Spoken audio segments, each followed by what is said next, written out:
Alors, la série va porter sur 3 messages et le titre de la série, c'est « Comment vivre en attendant le retour du Seigneur ». Et ce matin, on va y aller avec comment réagir face à l'adversité. Première partie, dans 2 semaines, on va faire la deuxième partie. Puis la troisième partie va être comment être un modèle face aux épreuves. Ce matin, notre texte, si vous voulez tourner avec moi, va être dans l'épître de Jacques. Si vous n'avez pas vos Bibles, les versets sont à l'écran. Alors, Jacques 5, les versets 7 à 11.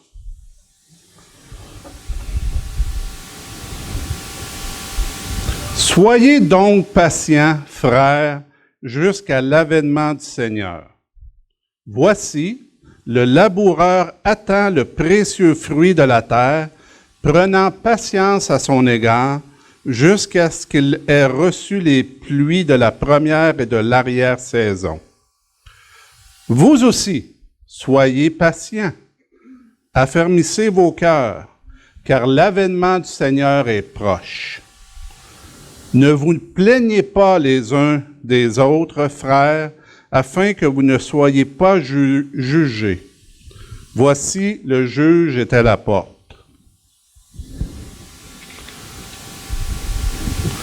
Prenez, mes frères, pour modèle de souffrance et de patience les prophètes qui ont parlé au nom du Seigneur. Voici, verset 11, nous disons bienheureux ceux qui ont souffert patiemment. Vous avez entendu parler de la patience de Job et vous avez vu la fin que le Seigneur lui accorda. Car le Seigneur est plein de miséricorde et de compassion. On a chanté tantôt « J'ai soif de ta présence », puis à un moment donné, ça dit d'avoir la paix de Dieu dans la souffrance. La paix de Dieu dans la souffrance. On va en parler un petit peu plus tard, tantôt. Ce matin, on va se concentrer seulement sur le verset 7 de Jacques, chapitre 5. Puis avant d'aller dans le vif du sujet, c'est important de voir le contexte de ces versets-là. Puis pour aller voir le contexte, on doit reculer un petit peu dans le même chapitre. On va regarder les versets 1 à 6 de Jacques 5. Ça ne marche pas? Voilà. Alors lisons. C'est Jacques toujours qui parle. « À vous maintenant, riches, pleurez et gémissez à cause des malheurs qui viendront sur vous. Vos richesses sont pourries et vos vêtements sont rongés par les teignes. Votre or et votre argent sont rouillés, et le rouille s'élèvera en témoignage contre vous et dévorera vos chairs comme un feu. Vous avez amassé des trésors dans les derniers jours. Voici, verset 4, le salaire des ouvriers qui ont moissonné vos champs et dont vous les avez frustrés. Cris et les cris des moissonneurs sont parvenus jusqu'au Seigneur des armées, jusqu'aux oreilles du Seigneur des armées. Vous avez vécu sur la terre dans les voluptés et dans les délices. Vous avez rassasié vos cœurs au jour du carnage. Verset 6, vous avez condamné, vous avez tué le juste qui ne vous a pas résisté. Pour ceux qui étaient ici la semaine dernière, Jeff nous a parlé, son message était sur l'argent. Ici, Jacques, il ne condamne pas le fait que les riches sont riches. C'est pas ça qu'il condamne. Ce qu'il condamne vraiment, c'est qu'est-ce qu'ils font avec leur richesse, leur attitude qu'ils ont. avec les richesses. Puis Jeff en a parlé la semaine passée qu'on doit faire attention de qu'est-ce qu'on fait avec notre argent. Est-ce qu'on est généreux? Mais ici, Jacques, il critique vraiment sévèrement les riches qui persécutent les ouvriers qui étaient au champ. Puis à partir du verset 7 qu'on va regarder, Jacques se tourne vers les victimes. Puis il est en train de leur dire, découragez-vous pas, soyez patients malgré tout. Malgré les circonstances difficiles, soyez patients.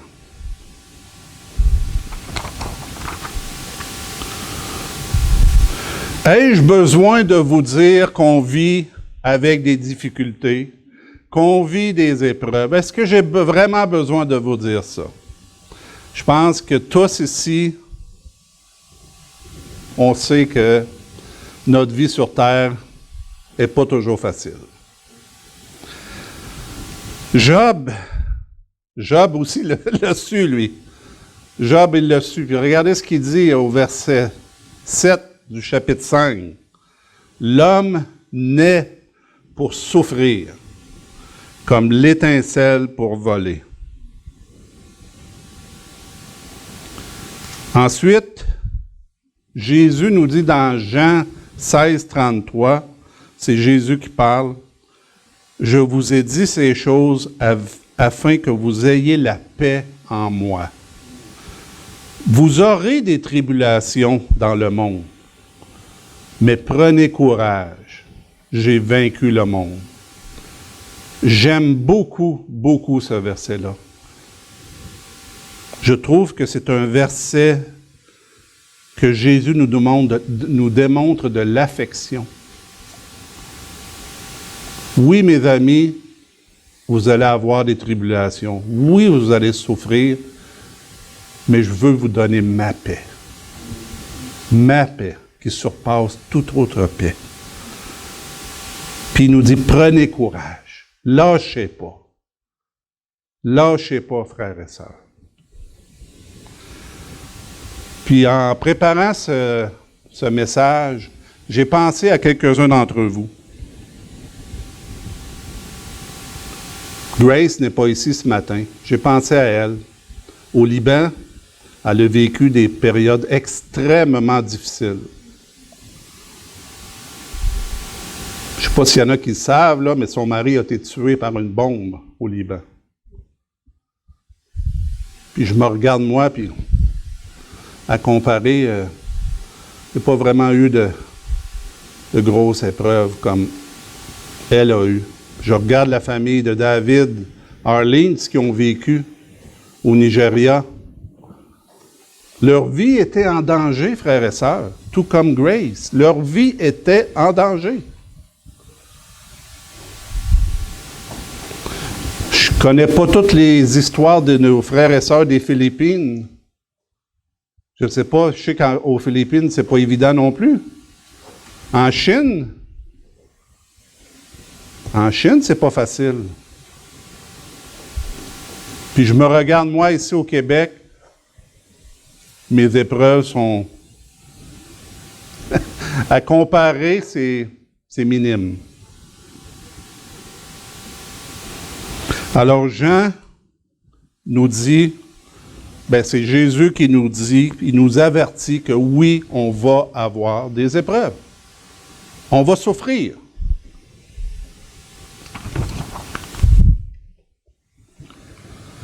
« 1 Pierre 4, 12 à 13.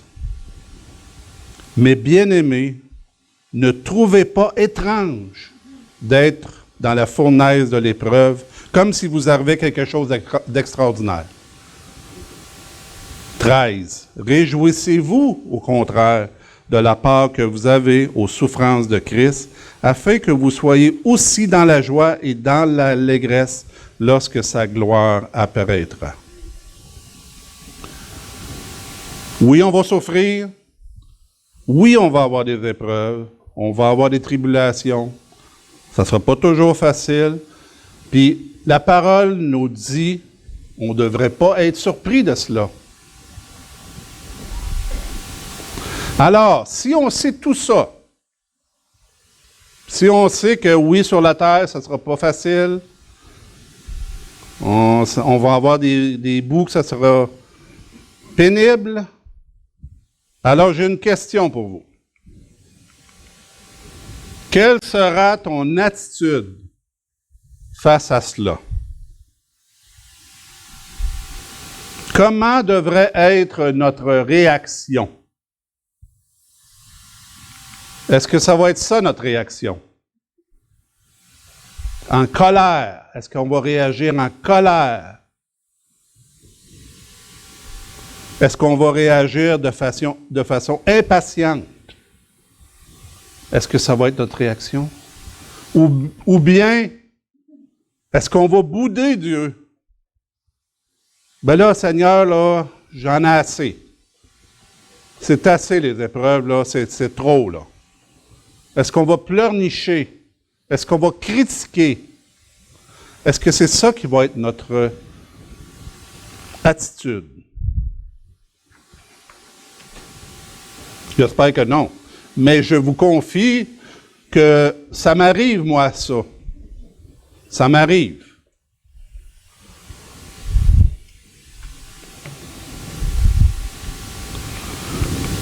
On a lu tantôt, dans le contexte, vous avez condamné, vous avez tué le juste qui ne vous a pas résisté. Regardez leur attitude à eux. Ils n'ont pas résisté. Ça nous dit que les croyants ne se sont pas opposés aux persécutions des mauvais riches.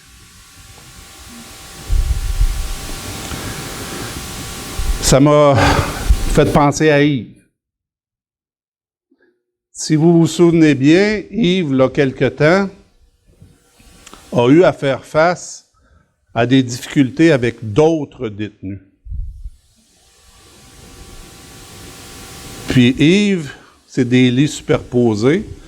Yves dormait sur le lit du haut, puis le détenu qui était dans le lit du bas avait une lame de rasoir.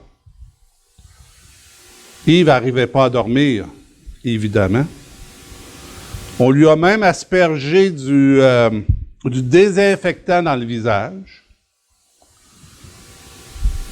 Il a passé un bout difficile.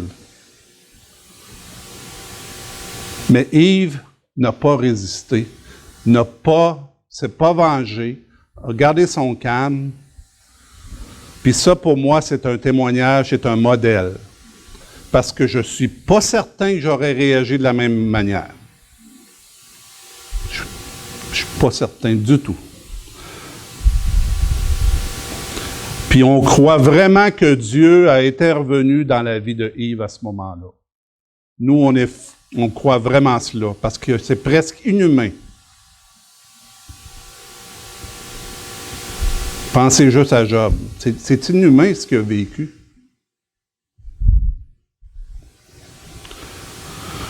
Bien, c'est possible pour nous d'avoir la même attitude.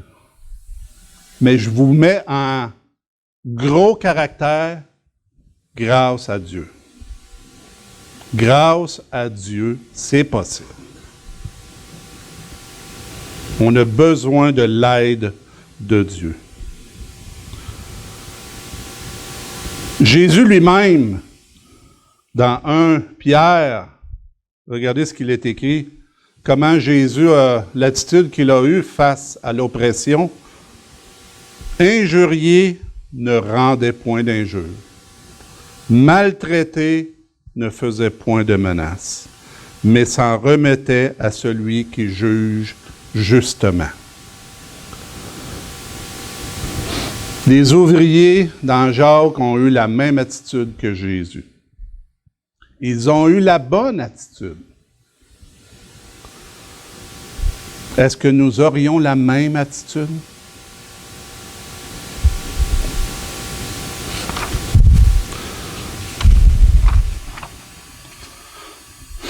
Alors, le verset 7 de chapitre 5 nous dit « Soyez donc patients. Le mot patient dans le grec vient de makrotuméo, composé de makro qui veut dire long, tuméo qui veut dire colère.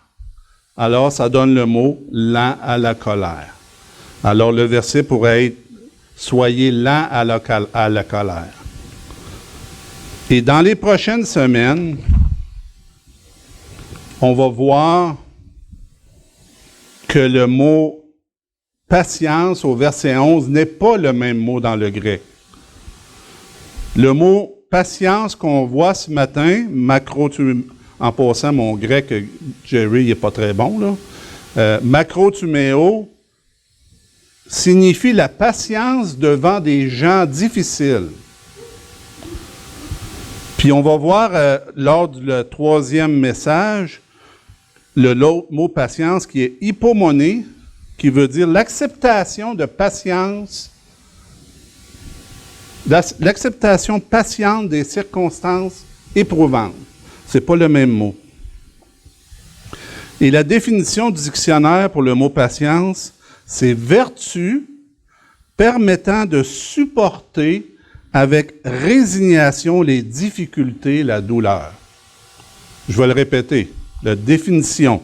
Vertu permettant de supporter avec résignation les difficultés, la douleur.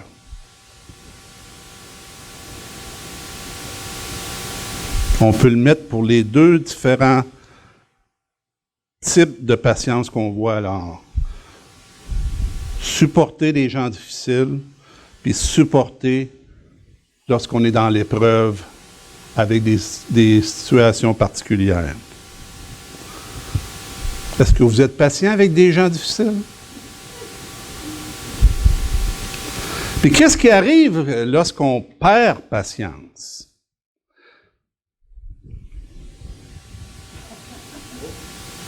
Ça vous arrive-tu d'exploser? Ça m'est déjà arrivé malheureusement. Avec mes enfants, c'est déjà arrivé qu'à un moment donné, je vous dis ça avec avec honte, j'ai déjà donné un coup de poing dans le mur puis faire un trou dans le gypse. Parce que j'avais manqué de patience, j'avais explosé. Mes enfants ont été témoins de cela.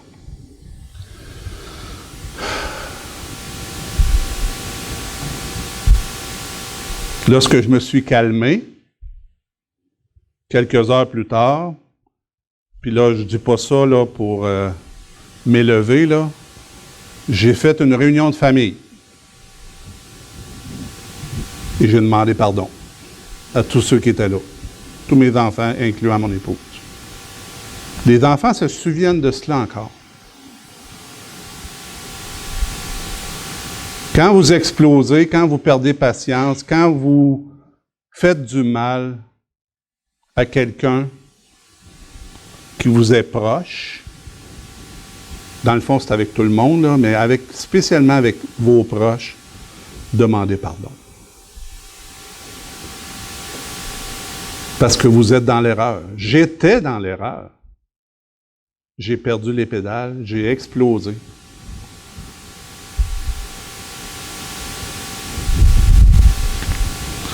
Puis à mon travail, comme chauffeur d'autobus, je dois souvent avoir de la patience.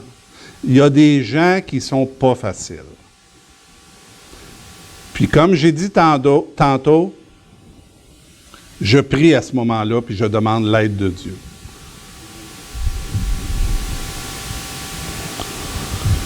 Alors, il faut que votre mèche soit pas courte, mais qu'elle soit longue. J'aurais aimé ça avoir une mèche là, qui fasse 10 fois le tour. Parce que, n'oublions pas, notre chair, on est dans notre chair, puis elle est...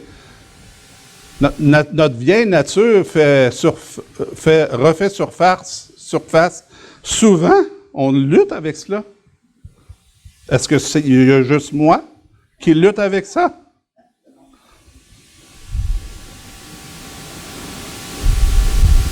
Alors, soyons lents à la colère, ayons la mèche longue. Salomon, l'homme le plus sage que le monde a connu, à part Jésus, regardez ce qu'il a écrit. Proverbe 15, 18. Un homme violent excite des querelles, mais celui qui est lent à la colère apaise les disputes. Proverbe 16, 32. Celui qui est lent à la colère vaut mieux qu'un héros, et celui qui est maître de lui-même que celui qui prend des villes. 2 Pierre 3,15 nous dit « Croyez que la patience de notre Seigneur est votre salut, comme notre bien-aimé frère Paul vous l'a aussi écrit, selon la sagesse qui lui a été donnée. » Ah, moi j'aime ça de penser que Dieu est lent à la colère, riche en bonté. J'aime ça. Ah, j'aime ça me le rappeler. Puis merci que Dieu est patient. Puis Dieu veut que le plus grand nombre vienne à lui. Dans sa patience, il l'attend. Il veut que le plus grand nombre vienne à lui. Merci Dieu d'être un Dieu patient. Et la patience est un fruit de l'esprit. Galates 5, 22. Mais le fruit de l'esprit, c'est l'amour, la joie, la paix, la patience, la bonté, la bénignité, la fidélité, la douceur, la tempérance, etc. C'est un fruit de l'esprit, la patience. Ça devrait nous caractériser chacun d'entre nous. Puis comme j'ai dit tantôt, oui, on est dans notre vieille chair, et oui, le fruit de la chair, c'est le contraire de ce qui est marqué là.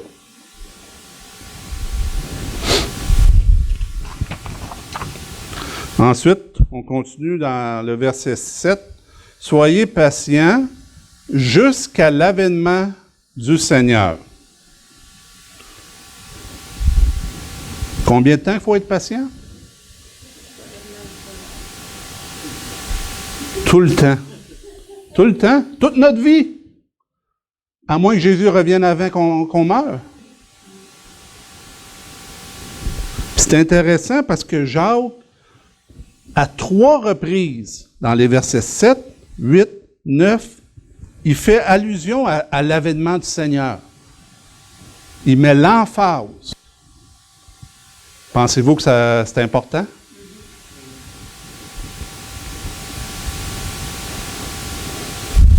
Romains 8, 18 dit « J'estime que les souffrances du temps présent ne sauraient être comparées à la gloire à venir qui sera révélée pour nous. »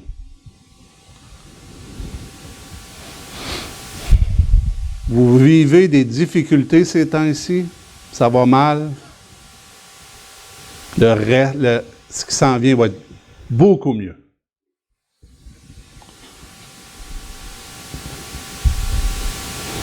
Le fait de savoir qu'un jour, lorsqu'on va être avec Dieu, mes amis, on a tellement une belle espérance. C'est temporaire. On vit dans un temps partiel, temporaire, à comparer à l'éternité, comme que le verset dit. Imaginez-vous, là. C'est pas facile. Mais le meilleur s'en vient. Le meilleur s'en vient. Puis ça nous donne tellement une belle espérance.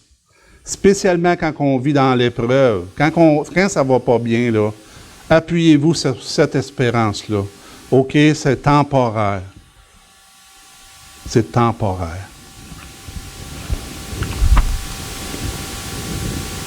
Le mot « avènement » vient du grec « parousia », qui veut dire sa venue, son retour, puis le fait qu'il est proche. Le Seigneur va revenir, il l'a promis. Il l'a promis. Puis Dieu tient ses promesses. Est-ce que vous êtes prêts?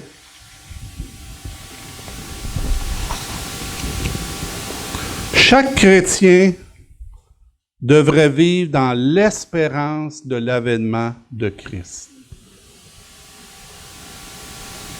Moi, quand ça va pas bien, là, comme je vous ai dit tantôt, il va m'arriver de bouder. Puis j'oublie ça. J'oublie qu'il y a de quoi de mieux qui s'en vient. La beauté de la chose, lorsqu'on prépare un message, c'est que Dieu nous parle. Laissez-moi vous dire que Dieu nous parle beaucoup. Moi, j'espère que Dieu vous parle ce matin aussi, mais à moi, il me parle beaucoup. On a une belle espérance. Et pour terminer, voici le laboureur, attend le précieux fruit de la terre, prenant patience à son égard, jusqu'à ce qu'il ait reçu les pluies de la première et de l'arrière-saison. Ici, Jacques nous donne une simple illustration. C'est facile à comprendre. Ils ont tout de suite compris, eux aussi, là-bas. Le fermier attend. Il attend. Tout ce qu'il peut faire, c'est d'attendre. Il sème, il va s'aimer, il va attendre, puis il va récolter. Right? La prière, c'est la même chose en passant.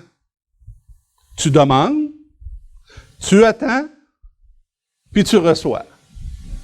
Il faut attendre. Il faut être patient.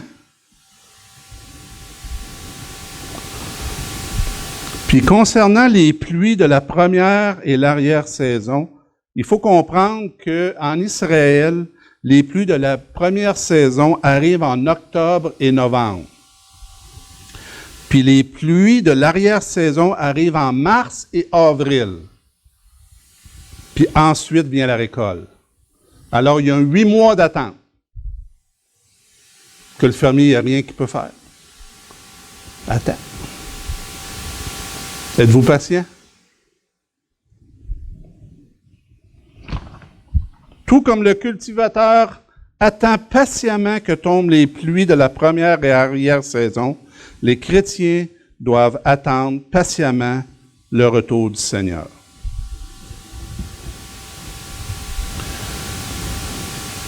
Si vous êtes ici ce matin et vous entendez cela, le retour du Seigneur, ça ne vous dit rien? Venez me voir après. Parce qu'un jour, Dieu va revenir. Il va revenir, il l'a dit, il l'a promis. Si pour vous, c'est tout nouveau ce que vous avez entendu ce matin, allez voir un ami, un contact, ou venez me voir après, on va en discuter. Puis c'est important que, avant que le Seigneur arrive, vous soyez prêts à le rencontrer. Êtes-vous prêts à le rencontrer?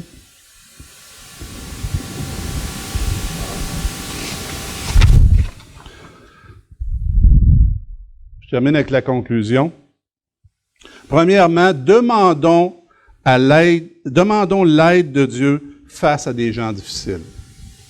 Essayez pas par vous-même. Souvent, ça ne marche pas. Je ne dis pas que ça marche. Il y a des fois, ça peut marcher sans demander l'aide à Dieu. Mais prenez pas la chance. Vous risquez de... Vous vous souvenez de la bombe tantôt? Là? Ayons la même attitude que Jésus. Ne répondons pas à l'adversité. Injurier ne rendait point d'injure. Ça, c'est pas facile. Pensez à Yves en prison. Peut-être que vous-même, vous avez expérimenté ce genre de situation-là. Et ensuite, espérons au retour du Seigneur. Imaginez-vous là qu'autour de nous, les gens qui ne connaissent pas Dieu n'ont pas d'espoir. J'ai un collègue de travail qui est décédé la semaine dernière subitement. Hier, j'ai la conjointe d'un autre collègue de travail qui est décédé du cancer. Je ne veux pas les juger, je ne les connais pas intimement, mais ils vont avoir face à rencontrer Dieu.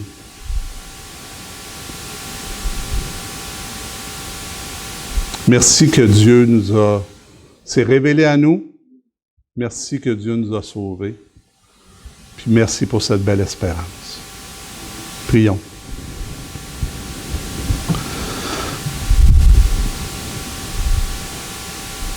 Père, on te remercie du fait qu'en toi, on peut avoir la paix. Oui, Seigneur, tu nous as avertis que nous allons souffrir. Mais c'est temporaire. Parce qu'un jour, tu vas revenir et tu vas venir nous prendre et nous allons être avec toi pour l'éternité tout entière.